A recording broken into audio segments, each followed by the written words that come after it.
Chapter 3 is all about two variables and how they are related to each other. So we're talking specifically about two quantitative variables.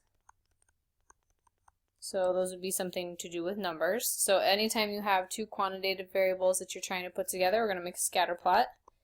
And we will talk later in a couple days about how to do that, but we're going to talk about how to describe the scatter plots today.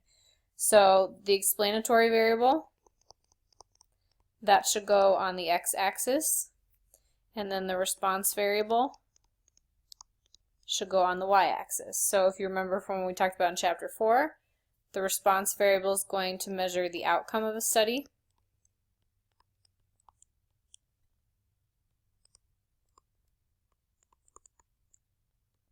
And the explanatory will be the explanation of the explanatory variable.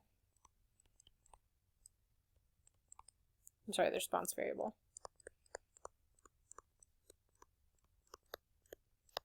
So I'm going to give you guys a second, take some time and go through these 4 examples and pick out the explanatory and the response variable. So go ahead and check your answers. So the response, remember, is always the thing we're measuring at the end, and the explanatory is a thing that we're basically the treatment that's being given or that's explaining the other one. And sometimes there isn't actually an explanatory and a response just because we're looking at the relationship, so one's not necessarily causing the other one. And when I say cause, remember, just because we're calling a variable response an explanatory does not imply a cause and effect relationship, just that there's some type of association there that we are looking for. So make sure whenever you're making scatter plots, we're going to clearly label the variable's name, so the x variable on the x-axis, y variable on the y-axis, and you should have a uniform scale on the x and then separately on the y. You don't have to have the same numerical values on the scales, but you should scale it evenly. Okay, so we are actually going to talk about how to make one on the calculator. So if you guys remember where we do lists, you enter data into list 1 and list 2. So that's stat edit. So we're going to put the verbal scores into list 1 and then enter the math scores into list 2. So grab your calculators and get that all put in. So once you have that all typed in, you're going to go second y equals, and that's your stat plot. So it's the first graph available, and it looks like a little dots around there. Okay, so make sure that's the one highlighted.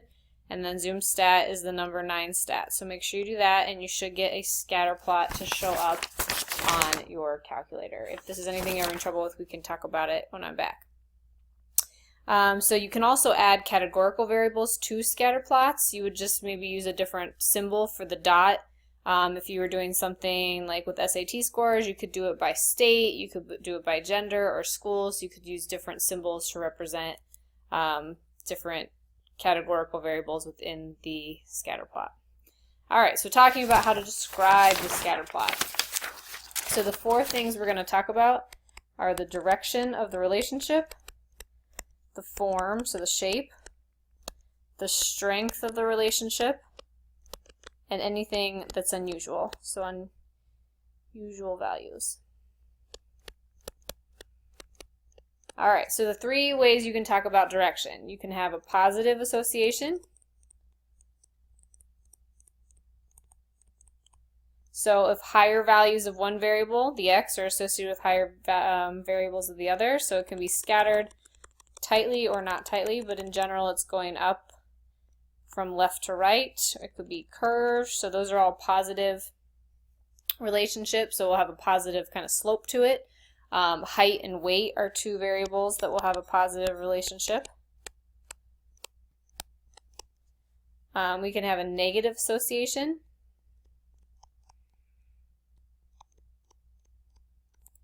So that's where higher values of the x mean lower values of the y. So anything that kind of has this negative slope going on, and it can be curved and close together, or straight and close together, or kind of a little bit spread apart. Blood pressure and a number of hours exercised.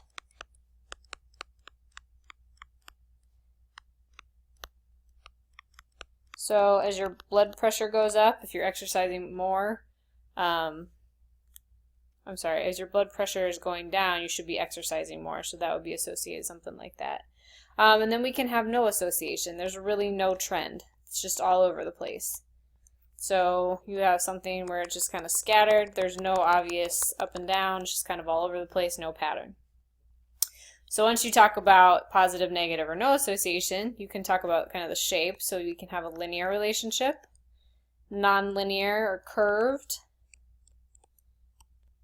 or no pattern, which is pretty much the same as that no association thing. So linear, again, doesn't have to be a perfect line. Something like this that's pretty scattered, but generally going like that would be linear. Anything that's kind of curved, and again, it doesn't have to be that close together, and then your no pattern would just kind of be all over the place. Okay, so then we talk about the strength. So you can have strong, moderate, or weak, and you can say, you know, really strong, like semi-strong, so you can kind of qualify it. There's not really a cutoff point for when you would call it like weak or very weak, but if it's really tight together, you would have like a strong association if there's not very much scatter. Moderate, something kind of where you still see the pattern, but it's not that tight. And then weak would be something more like there's definitely kind of an increasing pattern, but it's really pretty spread out all over the place. So then the final thing we're going to talk about are any unusual values. So these would be considered outliers, or any clusters that are happening. And you can have outliers that are in the pattern or outside the pattern, and we will talk more about that as we go through and in some of the future lessons as well. So I want you guys to take a second and try to describe the direction, the form, the strength, and any unusual values you see in the three graphs below. All right, so check your answers here. So this one would be strong, positive, and linear. You do have kind of an outlier up there, but it's in the pattern, so we'll talk more about that in a few days. This one doesn't really have any pattern because it kind of does this. So you just got these three clumps. And this one's the no chicken salads, fried chicken salads, and grilled chicken salads. And then this one, you would want to indicate that that one really doesn't have an association there. So talk about that cluster at 0. So 0 grams of fat, you can have all sorts of different calories. But then the rest of the data has a weak, linear, positive association. So if you flip to the last page, this has some examples of the different types of association. So you can kind of get some examples of what's going on. One thing we didn't really talk about was variability, but you would want to indicate like if it's getting more spread out as you go up or spread out early. And then not so much towards the higher x's. So again, take some time, pause it, and try to answer the description for these graphs down here. Okay, so check your answers with what I have down there. So again, remember to indicate any outliers or if there's gaps or clusters in your scatter plot. So you're just really kind of talking about what's going on, and we will make sure that we get in the context as well when we do this. So like as the x is increasing, y is increasing or decreasing or whatever is going on. So we'll get into that more as we go on in the chapter.